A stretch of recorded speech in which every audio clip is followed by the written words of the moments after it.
Hi, this is Dr. Scott Young, and today we're going to talk about what if I don't believe in NESARA. We're going to give you a banking story by Neil Oliver, and we're going to detail it. I'm going to pause in different time frames, and I'm going to show you what he's talking about and give you some outside viewpoint of all the stuff I've been talking about. Coming right up.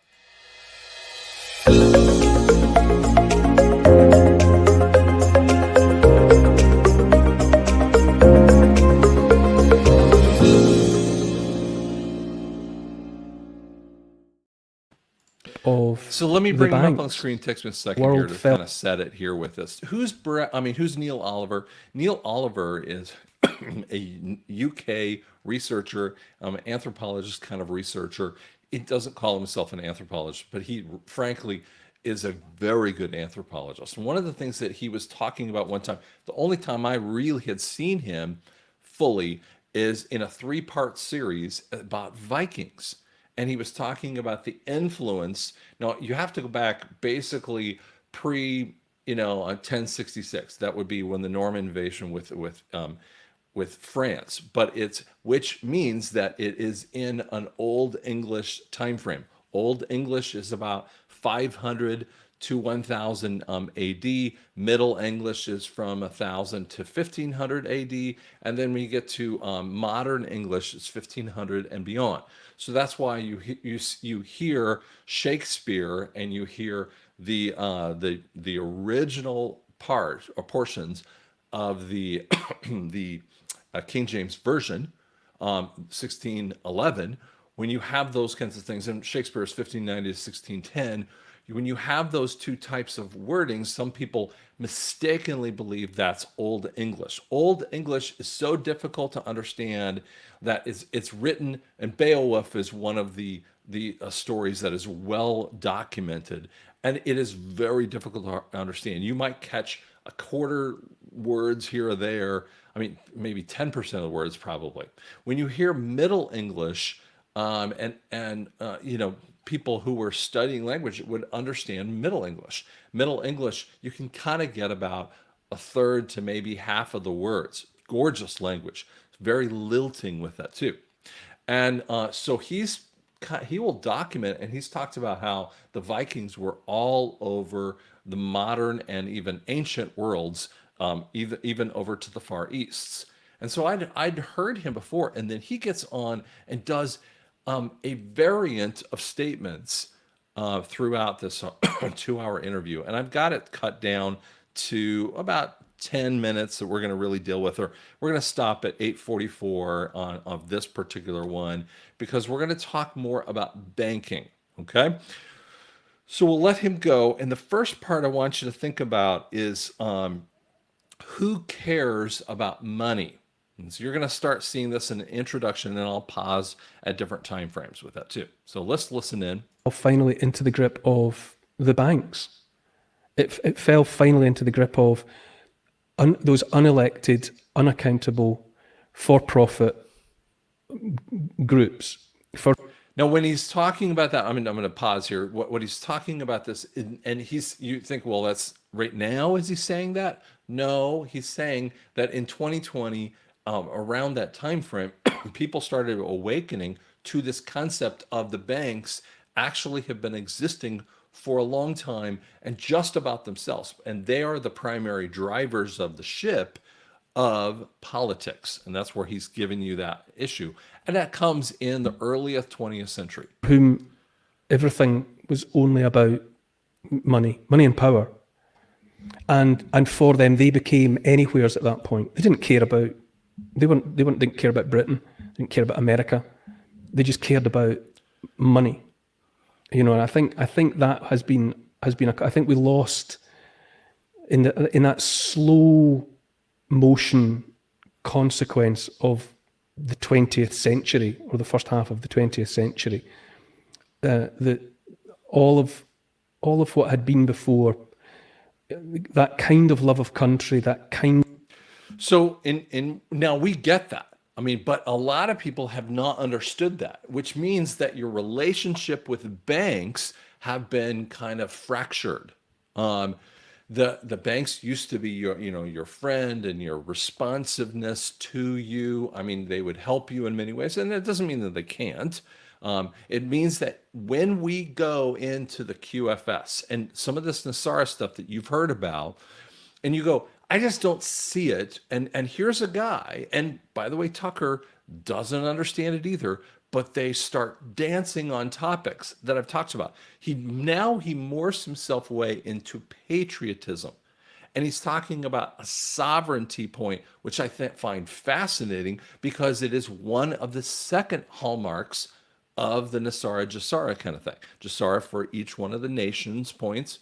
Okay, each nation will have her own one. So, for instance, for him in the UK and Scotland, he believes in a unified UK with Scotland. That maybe not exactly what some people want to hear. That's just what he believes. That's fine.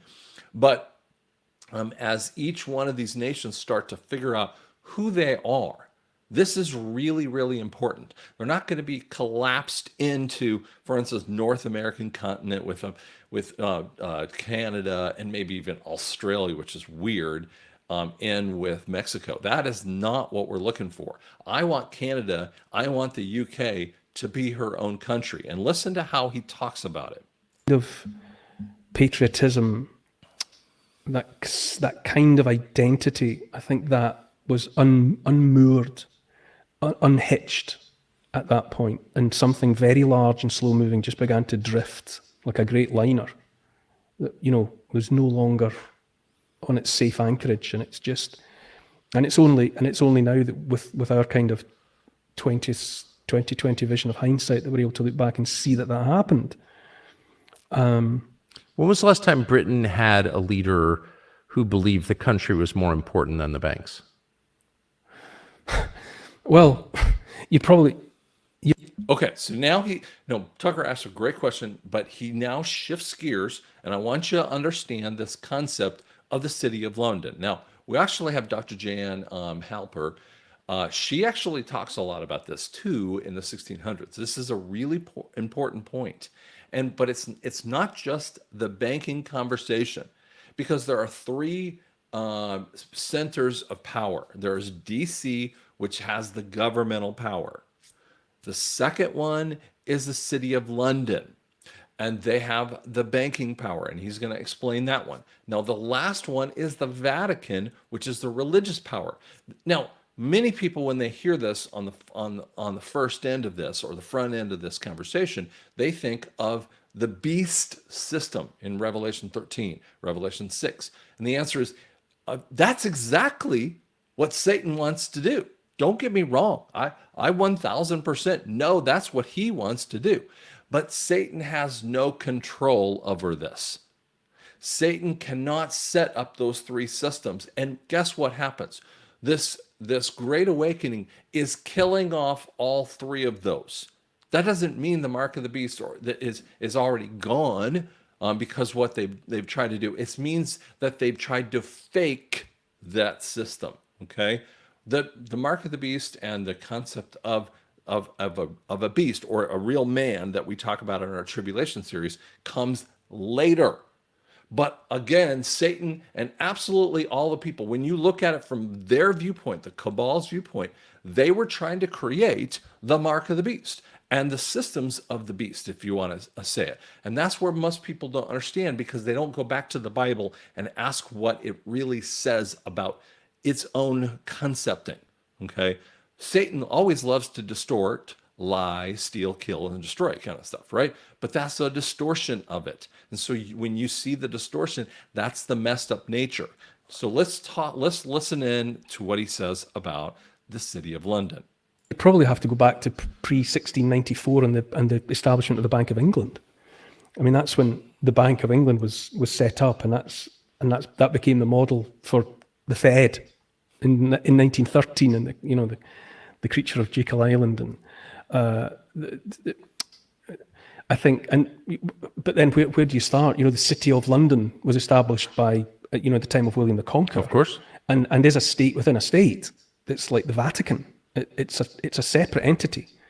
Okay, do you see where it's going? I mean, he's basically saying some of the same stuff that many of us have talked about, but he's using it from a different standard. That's why if you struggle with NESARA and you don't see any outward efforts, of course you're not going to see the outward efforts. We don't want the cabal to be a part of this. That's why they collapse conversations that I have. They will limit what I can actually make on YouTube. They limit I can, where I'm seen. They limit all those things because they don't want the real information out there.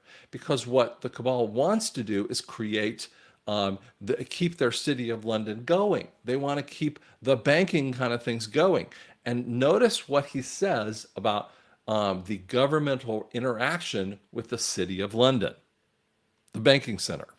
People don't, fully appreciate the extent to which the City of London is not Britain. It's a separate. It's even got its own police force. The monarch has to seek permission to enter the City of London. There's a nominated person in Parliament, the city remembrancer, who most people don't notice, who's there all the time to make sure that the unique rights of the City of London are maintained and not compromised by any subsequent. And this is sovereign nature, okay? There was an organization I had an opportunity to set up that was a sovereign entity, which means it's non-taxable from an income tax standpoint. And that's what and they're actually legal entities that are out there. And by the way, the Clinton Foundation and many other things like the Soros Foundations are exactly like this. They're outside of the system. They're very global in nature. But that's what the City of London was actually created to be, and no one has a clue about it. They think that when they want to have a nonprofit organization, they have to go to a 501c3. And there are a whole bunch of other strictures, and don't get off on, churches are bad because they're 501c3. It doesn't mean that. There have been some other sillinesses around that and stupid things that people do around that point. But the reality is we are going to go back to a sovereign nation and sovereign people. So that's what I want you to see inside of here that he's giving you. Legislation. So there's been a long period of that. So to get back to a time before the banks had thrall, you'd have to be before the banks were given, the Bank of England was given that magical power to create fiat money. That's when all the, that's when the trouble started. Do you know about the Bradbury? Okay, so now he's saying, he transitions very, very interestingly from the Bank of England, which is under the City of London, which is only a 1 mile square portion that you can't actually go into. And guess what? We're breaking that down as the anti-cabal, or the white hats that you guys would call it. They're breaking those things down. All of those strictures are coming away and falling away as quickly as we can kind of imagine. Now, it feels very, very slow process for us. It's been starting from 2017, and we're in 2024. That's 7 years, and you go, my God, that's just forever. But remember, these things started, even these conversations started in around 1907, and then we come up to 1913, 1914. And I'll explain that one here in a minute, because now he's going to get into the Bradbury Pound. Now, the Bradbury Pound is one of the more interesting ones. I'm going to let him explain it, and then we'll kind of back up and tell you a little bit more some of the details. Bradbury Pound. That's the great story. Well, the what do you call it? That Abe Lincoln had constitutional script, the greenbacks. Yes. During the Civil War, obviously, to get himself out of a financial hole. Well, the Bradbury Pound came about. Oh my gosh! Did you just catch that?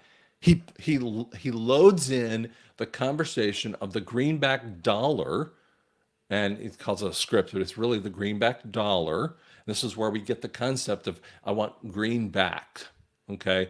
And we're saying green-backed dollar, which means a government-related amount of currency.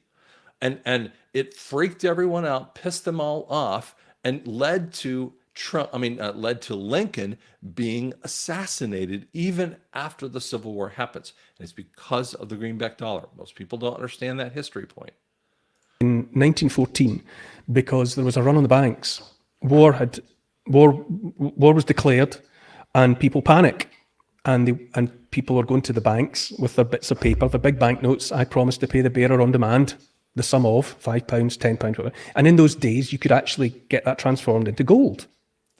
Okay, so let's kind of back up here a little bit. That actually occurs a little bit earlier than 1914. Now that's when he's seeing that, but that actually was happening in America. There were actually, there's a good channel called Truth Stream Media.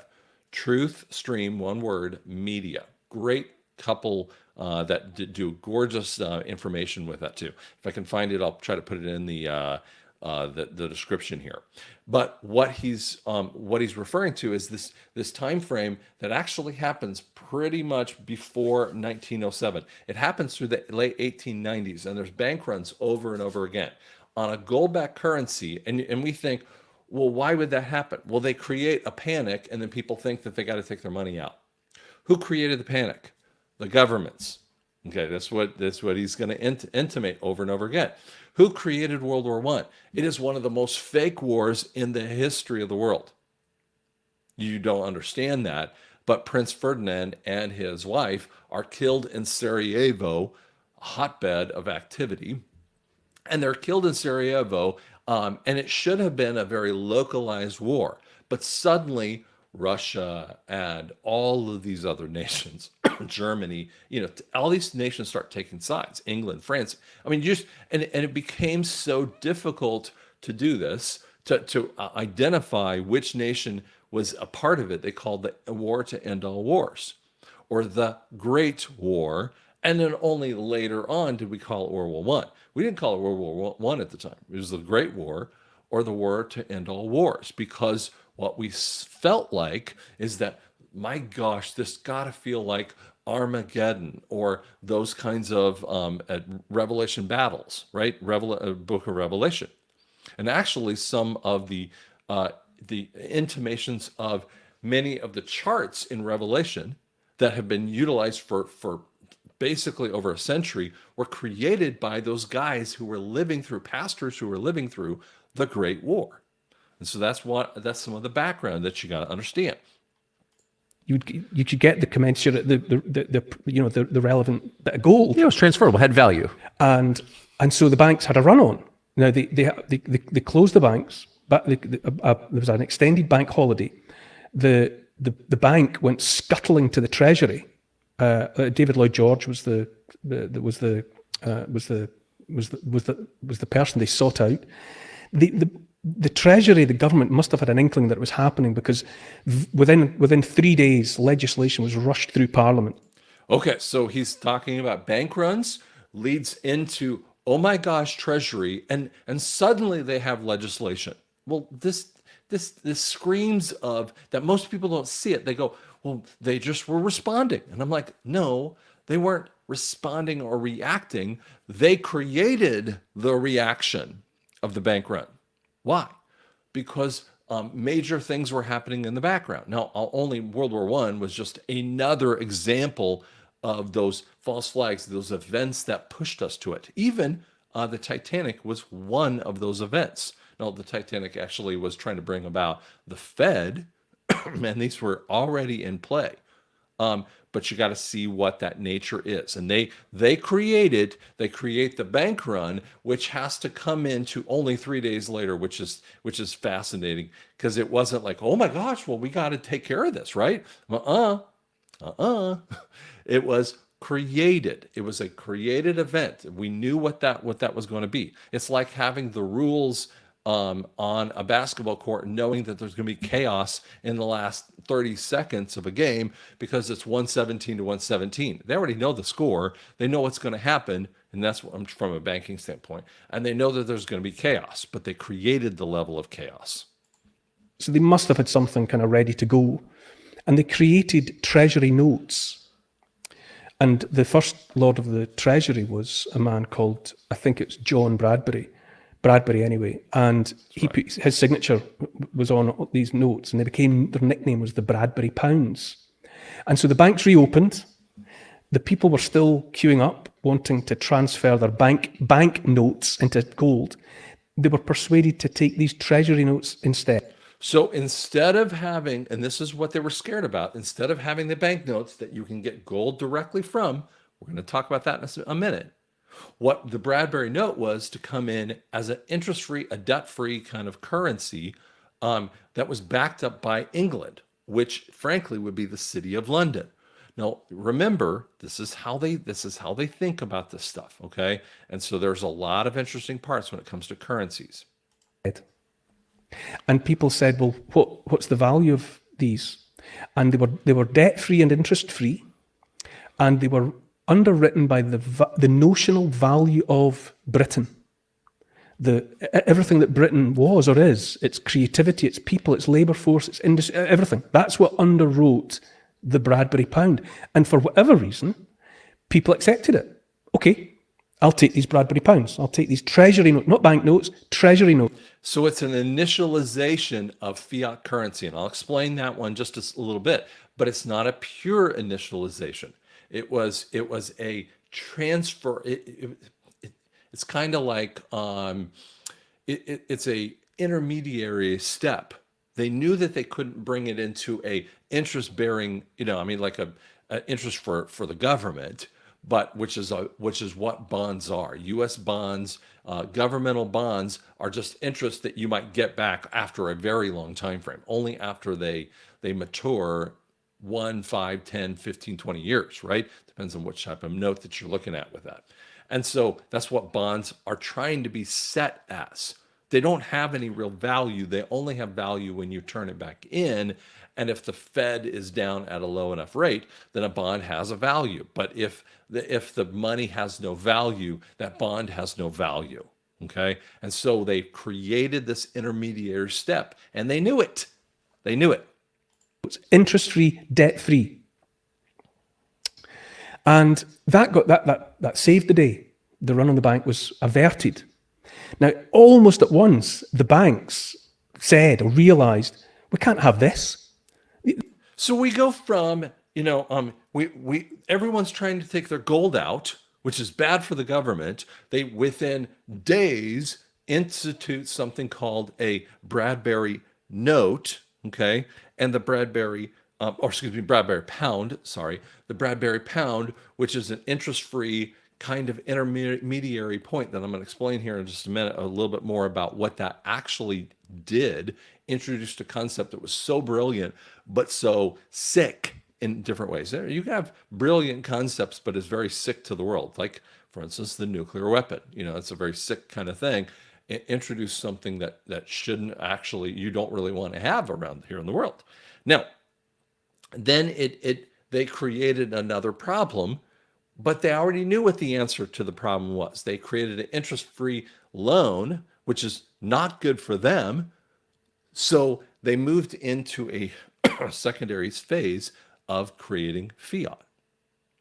This is debt-free, interest-free mode of exchange. What's in it for us? And so very quickly, they went back to the government, said, withdraw these Bradbury Pounds. Let's go back to the old days. We'll buy government bonds. We'll give you banknotes. We'll call it 3%. 3% interest, sound fair? The Bradbury Pounds were, I think the last one actually didn't come out of circulation until maybe in the late, many years later. I can't remember exactly when the last one came out of circulation. Britain's national debt in 1914, before the war, was about 650 million pounds. By 1918, it was 7.5 billion. And this is the way that they do this. They created debt, and it was the Fed's turn to create the debt. So Americans, the Fed. So now, instead of Britain being at 640 million, they were at 7.5 billion. There was a number that was unthinkable at the time frame because no one was a billionaire, right? Or at least not very many. Most people, if you were a millionaire, you were way beyond the means. Remember, the average salary didn't get to $10,000 a year. Okay, so you have the and by the way, if you had a even through the World War II, the life insurance policy for a GI was $10,000, right? And so they kind of thought of that kind of mentality, right? So a millionaire is way beyond the means of the normal person. And so 7.5 billion means that they just shift money back and forth. And if this DC, Washington DC, and the city of London actually were created long before in this time frame, they were just moving power back and forth with one another, seemingly doing it, and they did it because of World War one of the fakest wars in the history of the world. Because the bankers had regained control. For a moment, with the advent of this debt-free, interest-free treasury note underwritten by the notional or real value of Britain, there was a currency went out into general circulation that could have changed everything. Imagine if the banks had been disempowered because they didn't have the power of debt, they didn't have the power of use. And here's what he's saying: U.S. note. When I talk to you about from going from the U.S. dollar to the U.S. note, that is taking all the power away, and he's even talking about it, but he's not even saying it. These are just insights of a smart guy. I have no idea if he knows about NESARA yet, or NESARA. But what he's getting after is so fascinating. This is what the U.S. note is going to be. So listen to this just a little more carefully. Usury, interest, whatever you want to call it. But they realised we're not having this.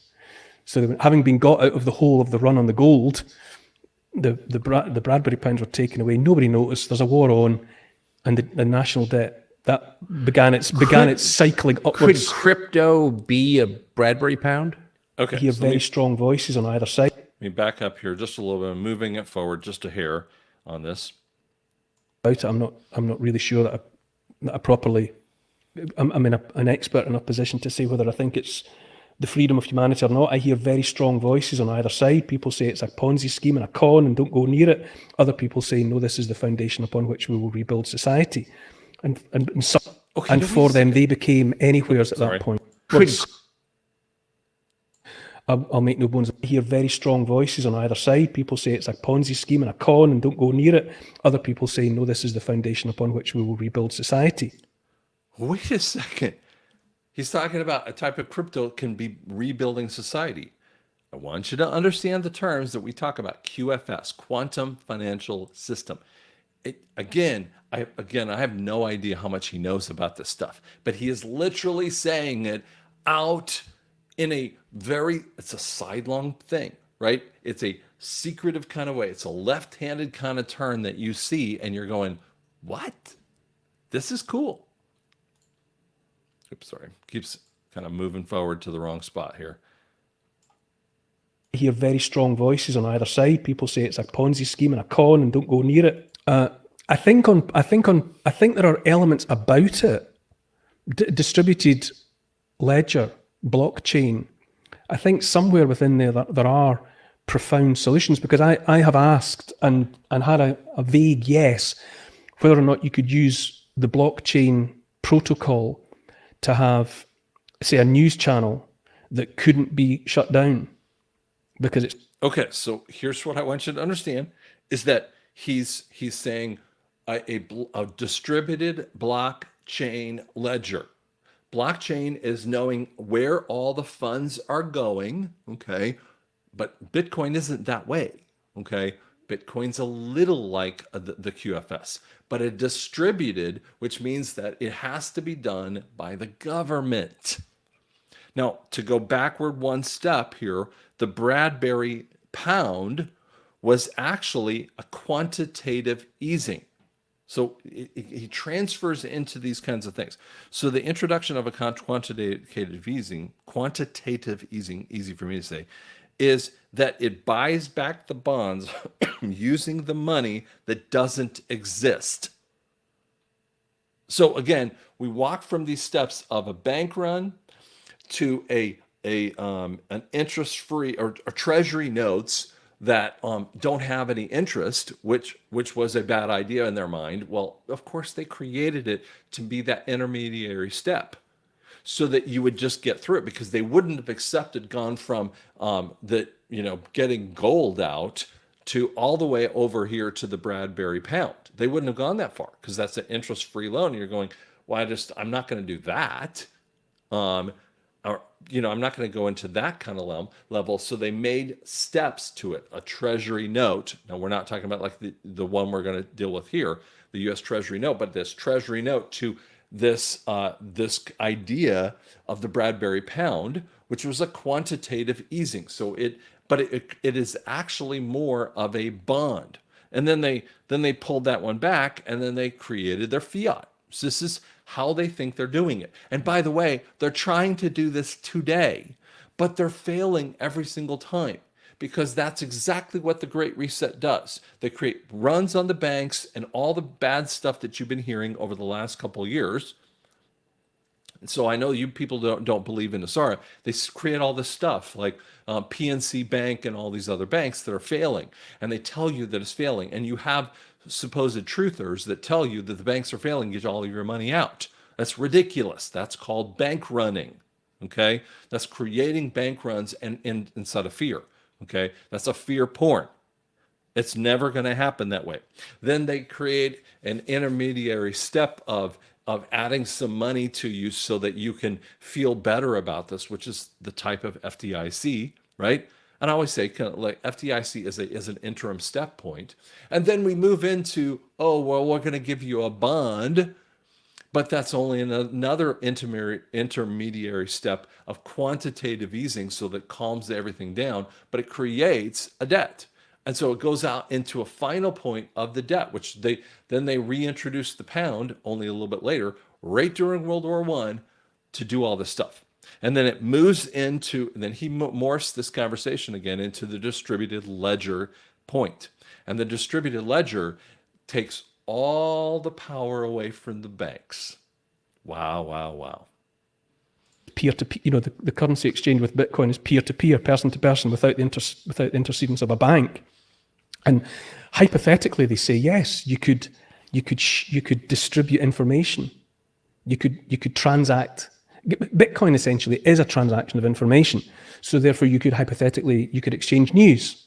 You could in that way, And here's what he's getting after too. So what the QFS is a type of Bitcoin. It's not Bitcoin. It's a type of it. Okay. When I was studying this back in 2011 by my mentor, and they were trying to explain what the QFS was actually going to be, we didn't even have the term of QFS. I was like, is blockchain the new type of currency? And they said no. And I said, why? Because it was taken over by the CIA. This is how they did their child trafficking. It was a new route of doing the child trafficking stuff. So when they did, so what we were trying to create, or the good guys were trying to create, is the QFS, so that it's outside of their systems. And then he talks about transfers of information. Well, that's even more interesting. What if media was transmitted by a QFS kind of ability, which means that Scott can transmit all of his information out to the world and no one can stop it, which is how I believe the social media companies are actually going to do. Oh, baby, that's coming. A public utility. Oh, ho, ho, ho, ho. And then, I kid you not, it's so cool. But then it also lends to another concept called QFS voting. So Scott can say, I am the guy that's coming in to vote, and I'm transmitting information from Scott's head into the voting booth that is a transfer of information. And it is a secure level of information from a distributed blockchain ledger.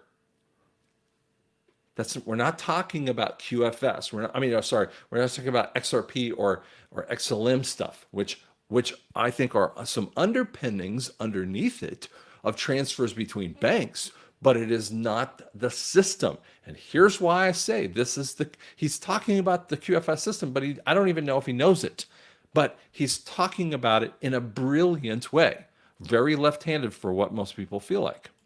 People the baddies couldn't get at it, hypothetically. So the cryptocurrency or Bitcoin and blockchain interests me for that reason.